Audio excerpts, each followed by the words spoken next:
Do you know how many children grow up without fathers? The numbers are staggering, and it's affecting our future. But there is something you can do about it. In our latest podcast episode, we sit down with Teach One, Lead One, which is a transformative mentorship program dedicated to connecting mentors with youth in need of positive male role models. Now, I know many people may think that they need special skills in order to be a mentor. The truth? Most kids just need a regular person who's gone through life's ups and downs. Imagine the impact of helping one person reach their highest potential. The domino effect of your guidance could change countless lives. So stay tuned to find out more about how you can get involved with Teach One, Lead One and become a mentor. Because together, we can build a brighter future.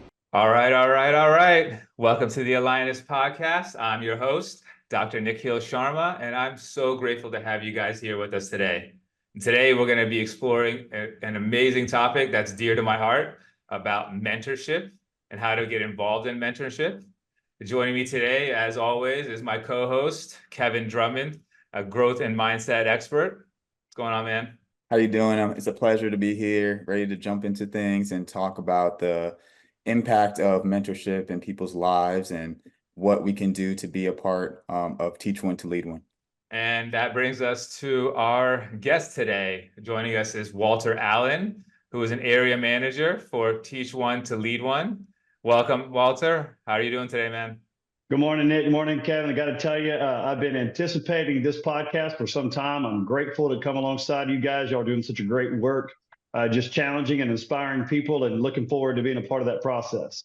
Yeah, man. Look, we've been looking forward to this as well. What you're doing and what you're part of is something that's truly dear to my heart.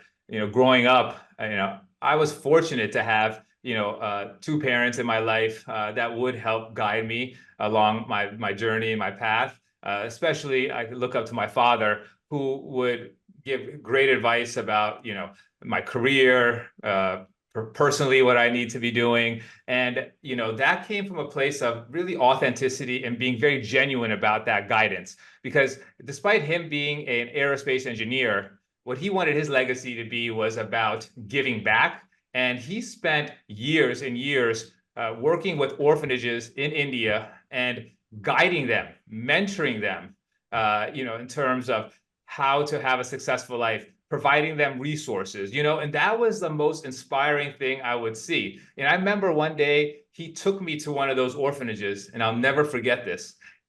I walk in there, there's all these kids running up to my dad and mom, being like, "Mom, Dad, we miss you," and I'm still getting goosebumps about that image because I didn't realize the impact, my dad actually had and my mom had on these kids until you actually see it in front of you, And so I remember my dad turning to me and being like, "Nikhil, this is what I want my legacy to be, helping these kids, not necessarily being an aerospace engineer, not necessarily being an author, but about the work I did and help guiding these kids who needed it the most."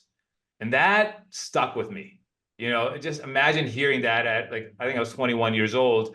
It just had such a profound impact on my life that it has helped, lead me to create AlignUs, in hopes to be able to inspire and motivate and help others, And so that's why mentorship means a lot to me. And I'm just excited to hear about how mentorship became such a passion for you, Walter. A little bit about your background, what brought you to being a part of such a great organization like Teach One to Lead One, and any ups and downs that you had along the way to get into where you're at. Sure. First of all, it really sounds like your mom and dad were incredible people, and I'm sure that your dad making that statement at the age of 21, when you heard it, it might have almost been a passing statement or reflective statement, but he wasn't. I'm pretty confident he wasn't sure the significance that it would have on you if you still are recalling it to this day. My experience is a little bit different. I can tell you that I believe both my mom and dad, they genuinely loved me. from a parental perspective, if you will. But we had some challenges growing up. My mom was the youngest of 15 children from a very small rural community, who worked very hard to provide for my brother and myself, as well as for my dad, because my dad, unfortunately, struggled with addiction. He was an alcoholic, and that would actually lead to the ending of their marriage. So at a very important, pivotal time in my life, my mom and my dad divorced. And from there, my mom continued to provide. But there were other people along the way that as I reflect back, they had a lot more significance than I really recalled. Individuals like people that would come up on a Saturday and encourage us to go to church on a Sunday, or even teachers that they really challenged me to perform at a high level in school and things like that. And I was very, very blessed to excel in some of those areas without the support that maybe we sometimes create in our mind of you've got to have all these things to be successful. And it really was a beautiful thing to be able to now reflect upon those individuals, and each of them had significance, some more than others, but really all of them just really through being who they are, and by being available to young people. So fast forward, I get through high school. I began to pursue, a degree, and I was interested in the language structure. So I pursued English for a little while, and that became intriguing to me. But at the same time, at the end of my college experience, I graduated, and I just share with everybody kind of tongue in cheek, I have a BS in PE. So I'm a PE teacher by my academic achievements. I know, exactly. Yeah. My favorite subject. Well, just depending upon where you were in school, some people, PE was the pinnacle of the day, and other times it might have been more like the armpit of your day, So, but if you really think about it, there's certain, some would even say core memories that you ascribe to your PE teacher, or if not a PE teacher, if you were an athlete, it was a coach. And so I've always connected mentoring not only with the transformation of information, or the transfer rather of information, but also in the modeling of how to live, if you will. And that's one of the things that has really become a cornerstone when I think about mentoring is modeling. You had referenced in the introduction that there may be those who might be intimidated by this idea of mentoring. What I can say wholeheartedly is that when you intentionally invest who you are authentically into the lives of others, you're mentoring. And once again, so it's not so much about making sure that you're, hitting certain bullet points of an agenda, or you're trying to, create some sort of system. It really is just being who you are in a way, and allowing others to truly to see that. And so mentoring has really been that foundation that I've tried to live. I was actually speaking with my children. We have bigs and littles. I've got 2 that are college age and 2 that are still in school. One's in the 5th grade, one's in the 8th grade. And I was just reflecting, anticipating our conversation today, that for 25 years, I've been intentionally investing in the lives of young people. And it's really been, a pleasure. People say that if you enjoy what you do, you never work a day in your life. And it really is a pleasure to be able to intentionally invest in those who I've had the opportunity to cross paths with. Man, so well said. You said so much that resonated. But what really resonated, number one, was intention. It's all about your intentionality and how you speak to people, how you interact with others. But also what you said was mentorship is really just being authentically yourself. And one thing that I learned from my good friend and partner, Nikhil over here, is that more than anything, like, let your character strengths as well as your values shine through in your actions. And I never realized how important it is just to be yourself and share your values and your experiences with others, because you have no idea what kind of impact that can have. because we don't see things as they are. We see things as we are. So by us being able to share our values and our experiences with others, like it can truly shape someone's life, because we have no idea if they've ever had experiences like that. If they've had parents like you've had, Walter, if they've had mentors like you, Nick, where your dad intentionally took you to the orphanage and said, hey, this is what life is about. Yes, I am an engineer, but this is what I want my legacy to be. And I understand people might get deterred or frightened by the thought of me being someone's mentor. I'm not perfect. Well, guess what? No one is. But what you are is someone that is a one of one. Like, you are uniquely made, and just that alone is valuable. And by you authentically embracing that and sharing that authenticity with others, you can be a mentor. So just well said, man. This is an amazing conversation. It just started already. I know Nikhil has some things he wanted to share as well. Go ahead, Nick. No, like you said, Walter, the most important thing, one of the most important things I heard from that conversation was being authentically yourself. Because what happens often is that we tend to hide our shadow side. We tend to hide the bad parts of our life for whatever reason, because we want to always show our best self. But when you're trying to help guide others and mentor others, they are looking to look at someone who's been real, who's authentic, because they're looking for guidance because they've gone through something bad in their life. They've gone through some tough times. And so if you can share with them your own struggles, what you had to overcome, and all the adversity that you had to overtake, that will leave a lasting impact on them, much more than if you're just presenting yourself as this superficial individual who's got it all put together, but not discuss the struggle it took to get to where you're at. Right? That's the most important thing to me, is being authentically yourself.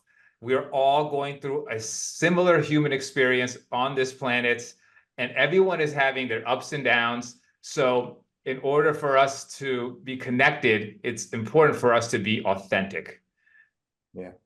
I Definitely. appreciate that. And I want to just also kind of lead into this thought, though. A lot of our young people today, if you were to ask them, hey, what are your values? And if you were to ask them to just write down, and not 12, not 7, not 5, but what are your 3 core values?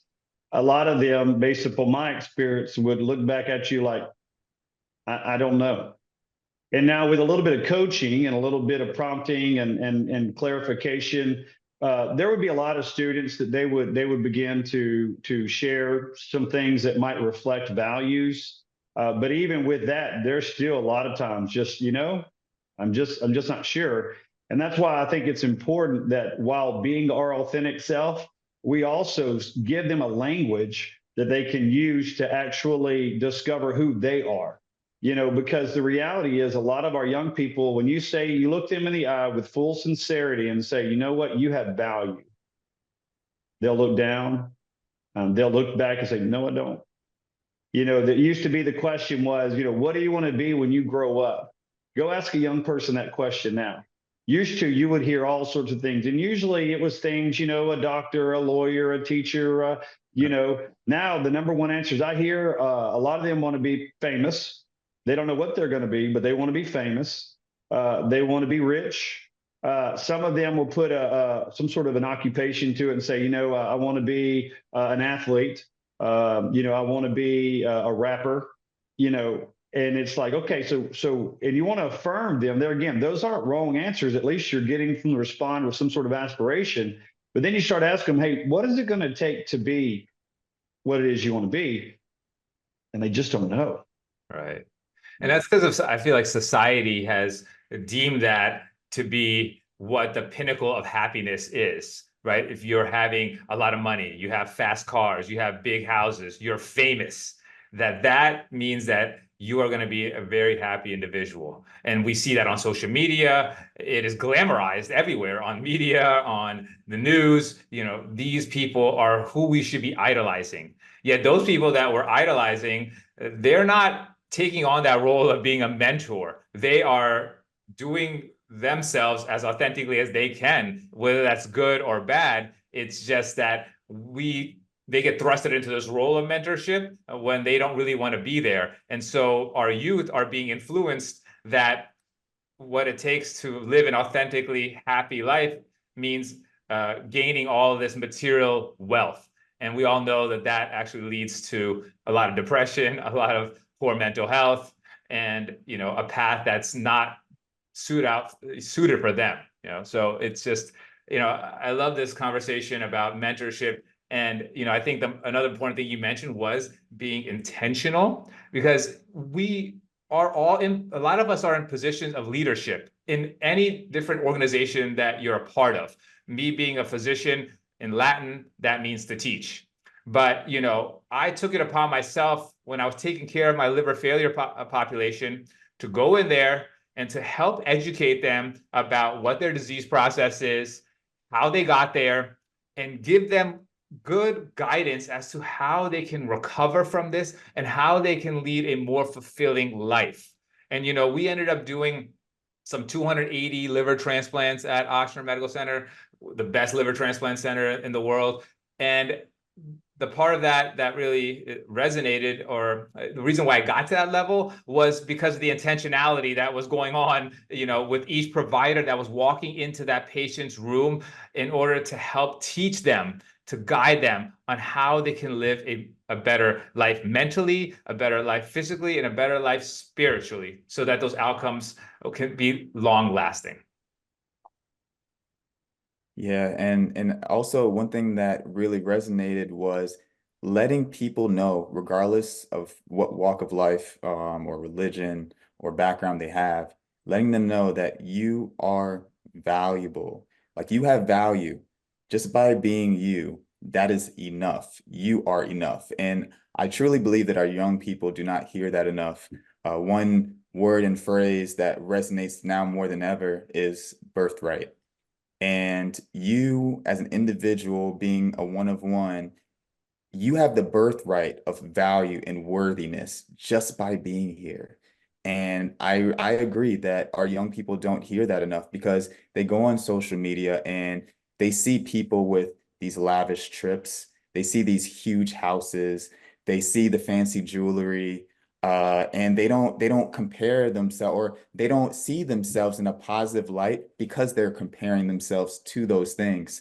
So now more than ever, you're right, Walter, we need to let people know, like, hey, value, worthiness, you being enough, that's your birthright. Like, you are enough. You don't have to be able to buy this or buy that. Like, you're enough as you are. Come as you are. So yeah, that's a great, great, great message, and more of our young people definitely need to be hearing that. Yeah, Walter. So let us know a little bit about what are some common challenges that individuals face when they're trying to become a mentor, and what are some qualities that you feel a good mentor should have? Great, Nick, I appreciate that question. When we think about mentoring, the question is, well, who are your best candidates? I would say that anyone who is willing to be humble, and because when you work with young people today, once again, the filters that might have existed in previous generations, they're not there. They're gonna say the things that shouldn't be said. They might even do things that ought not be done. So, but if you come in with a humble disposition, then you are basically recognizing their value, but then also you're earning their trust.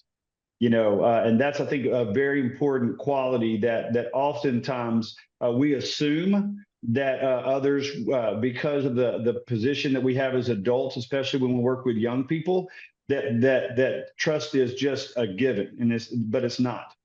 Trust takes time, consistency. So another component that when we think about mentoring, it's critical, is that if you commit to engaging in the life of a young person through any sort of mentoring, it's got to be consistent. It can't be just a jump in, jump out, because too many of our young people, that's the nature of all their relationships with people with positions of authority. When we look at the breakdown of the family and things like that there's a lack of consistency.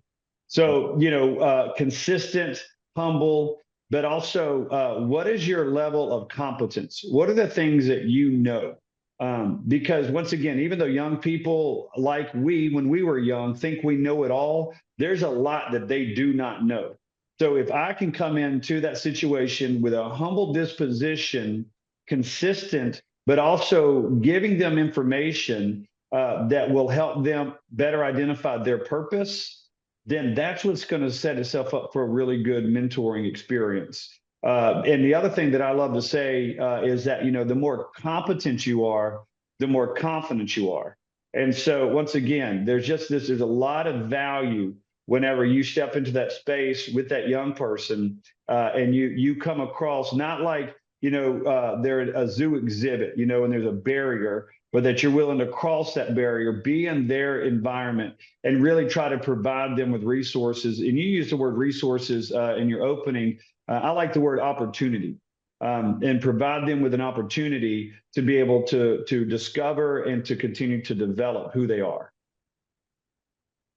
Yeah, I mean, so many great things there. I think, when you mentioned about competency, each one of us has a special competency that's within us that we are able to master throughout this life. And then we're able to impart that knowledge onto others, and that can have a long-lasting impact on that person's life, and then they pass that on to another individual. So you can see the ripple effect of what mentorship can really do, and what being a part of that community can make happen. And so that's the beautiful part about this, is that a lot of people feel like they're not good at anything, right? And so I feel like those individuals need to realize that we all have a special competency. And it's just about being confident in that competency that you have, and then being able to impart that knowledge. It doesn't matter if it's in computers. It doesn't matter if it's just in life skills, whether it's in cooking, whether it's, in sports. There's so much need for mentorship that, we need all hands on deck. Because the goal here is to be able to help each other. Because when we help each other, we grow stronger as a group, and there's power in numbers. And that's what I love about mentorship. That was spot on. And you like the word competency. I like to use the phrase unique ability. We all have a unique ability and strength that others don't have. And like yourself, Walter, I'm a father of two, Morgan and Isaiah. And one of the things that I tell them all the time before school is let your light shine. And letting them know, like, hey, like Morgan, for example, she is just a ball of light.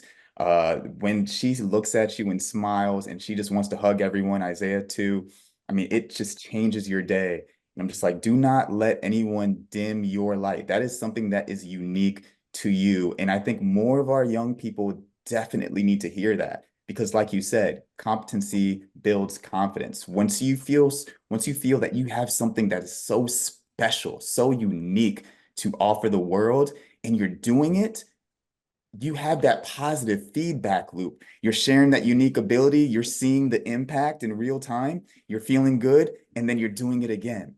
And so if you can build that skill in your children at a young age, it builds a confidence that cannot be taken from you. No matter what situation you're in, no matter where you are, no one can take that unique ability away from you. And most of those unique abilities are something that's innate, that was born with you. It doesn't necessarily have to be something you learned in school. It's something that you have a unique ability to do. It might be just listening, because so many people love talking, but they don't listen.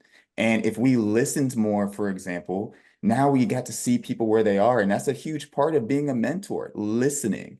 What's your story?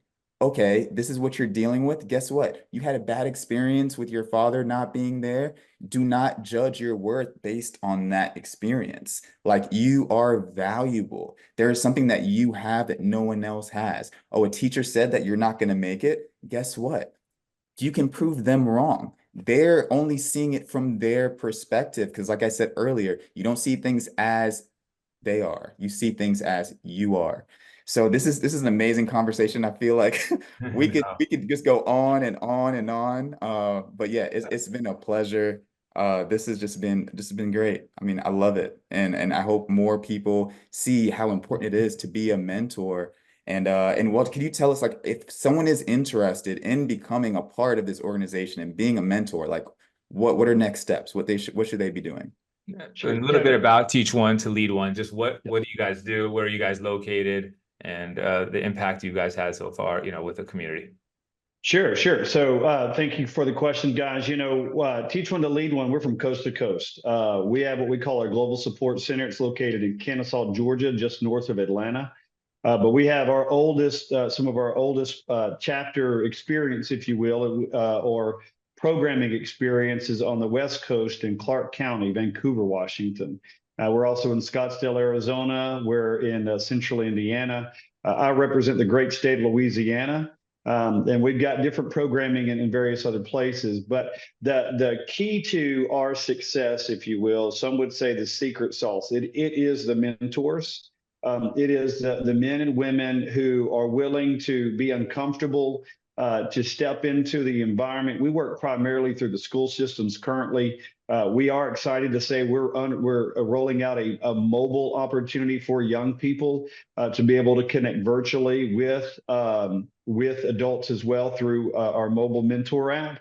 But what we do is we want to identify community leaders who can commit to being on campus for one class period a week, which is usually about an hour. So depending upon where your place of employment is, the commitments of travel time plus the class period time, and you're going to work with a team of mentors. It is 2024. We want to make sure that young people are in a safe environment, and so we employ the 2-adult policy for the safety of the children, but also to protect the liability when it comes to our volunteers. And they're going to utilize a curriculum. Our curriculum is a proven curriculum. We teach what we call our values. We call them universal principles. A universal principle is a truth that we live by that is true for anyone, anywhere, anytime. Once again, you're giving a language to young people so that they can choose to apply these values to their lives. It's a very simple formula. We all have bad habits. You referenced earlier, Kevin, in our conversation that nobody's perfect. We've all got things that we're trying to become more disciplined in, but when you take a bad habit and you replace it with a good habit, then the outcome is a lot more favorable. So these mentors, they work within a team setting. They're on that school campus. It's an online certification process that is required. Once again, you're going to get some training on child safety.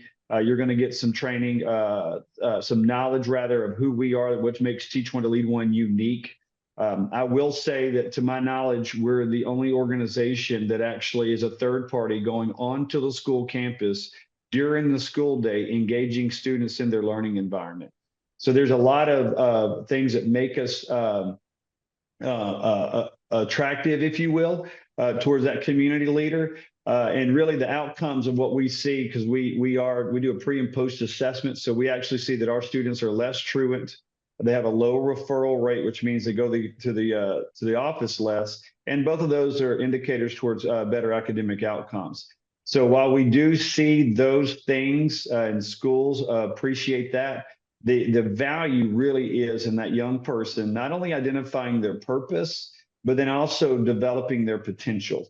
And that's one of the calls that we have for them as young people. And that only happens with community leaders who are willing to step into the lives of these young people. I have a question. So if somebody was to engage with Teach One to Lead One, how long is that commitment for? Sure, great question. So we have a program. So we have 14 sessions. Now, depending upon the area, it may be broken down into multiples, but usually 14-week commitment. Prior to that is an online certification. So, and that certification is about a 4-hour one of those that you roll with it until you get it completed. So when you put the math to it, it's somewhere around the about 25 hours program cycle. Okay. Yeah, I think that's really important to know because again, I think there's a lot of confusion about the level of commitment and the time commitment that needs to happen for mentorship. And that oftentimes deters people from signing up to become a mentor because they think it needs to be for 5 years, 10 years, or from kindergarten through 12th grade. And so that's simply not the case. In this case, it needs to be about a 20-week cycle for your, there needs to be a 20-week period of time committal. And then after that, you can decide, if you want to continue moving forward. And I think that's, a great amount of time. So I have a question as well, Walter. As far as what type of individuals, as well as the age of individual, how old do you have to be a mentor with Teach One to Lead One, as well as, what kind of I guess you can say mentors do you have, like, medical background, biological, engineer, like, is there kind of like one space, or is it kind of just unlimited? No, we want our mentor teams to reflect the communities in which they serve. And so we're looking for to have a diverse mentor team. So we celebrate the diversity and ethnicity. We want both men and women. We want to see multiple socioeconomic backgrounds. Because of the nature of the opportunity, we lean more towards people who are either business owners or recent retirees. But when we get a college student that's willing to step into that team, and they bring so much life and energy, and the older they are, they bring a lot of wisdom and experience. I'm proud to say that our oldest mentor is 84 years old, and he was a career handyman. So, but he did his thing, and he was an elementary program that he was actually working in, and he just did such a great job. So, it's that diversity, but reflective of the communities in which we're serving. The more diverse, the better. And that makes sense, that you mentioned someone who's 84 years old, because oftentimes when people get ready to retire or they retire, they don't really have a plan of what to do after that. They lose a sense of purpose, which is so important in our journey of life that provides us emotional fulfillment. And so getting those group of people to be involved in mentorship, I feel would be extremely beneficial, for them, and giving them a sense of purpose. Oftentimes they're isolated or in situations that they can't be a part of mentorship. Do you guys provide virtual options as well for mentorship? Sure. So as I alluded to earlier, we're rolling out what we're calling the mobile mentor. Matter of fact, this summer, we're actually providing some incentives for students to get online, to download the app and begin to work through the process. So the virtual component for the adult would be, once again, we're still going to operate with the framework of having a 2 adult. So you have a team of 2 engaging with young peoples virtually as they navigate through the curriculum on their own. Got it. Love it. All right. I think, this has been such a wonderful conversation about, how to be involved in mentorship, how beneficial mentorship is, not just for the mentee, but it's important to understand how beneficial it is for the mentor itself. We are dealing with youth here. And so oftentimes, we learn a lot from kids, right? As we grow older, we're a little bit disconnected of like how things are going in their generation, but be able to spend some time with them, you'll learn a lot about how things are done now, which may be beneficial for how you need to do things. We learn from each other. This isn't a one-way partnership. There's equal reciprocity that occurs when you're doing mentorship. And that's what I think, is important, is that this isn't just about you helping them. They're going to be helping you as well. Right. And sharing the ups and the downs, because people can learn from your failures and your mistakes, so they don't have to, take those same experiences. They can take your advice, they can take your experiences and apply it to their own lives. And like Walter alluded to earlier, it allows them to even find their true purpose in life, because now they're allowing your experiences to shape their perspective and help them find their own purpose. So I love it. This has been an amazing conversation. Just want to thank you, Walter, for joining us today. Any last words you want to impart to the audience? Well, once again, I applaud y'all's ongoing efforts as an organization. We're glad that we can partner for this podcast, and hopefully from this there will be future conversations. If anyone wants to know, how they can get involved, you can simply shoot an email to info@t1l1.org.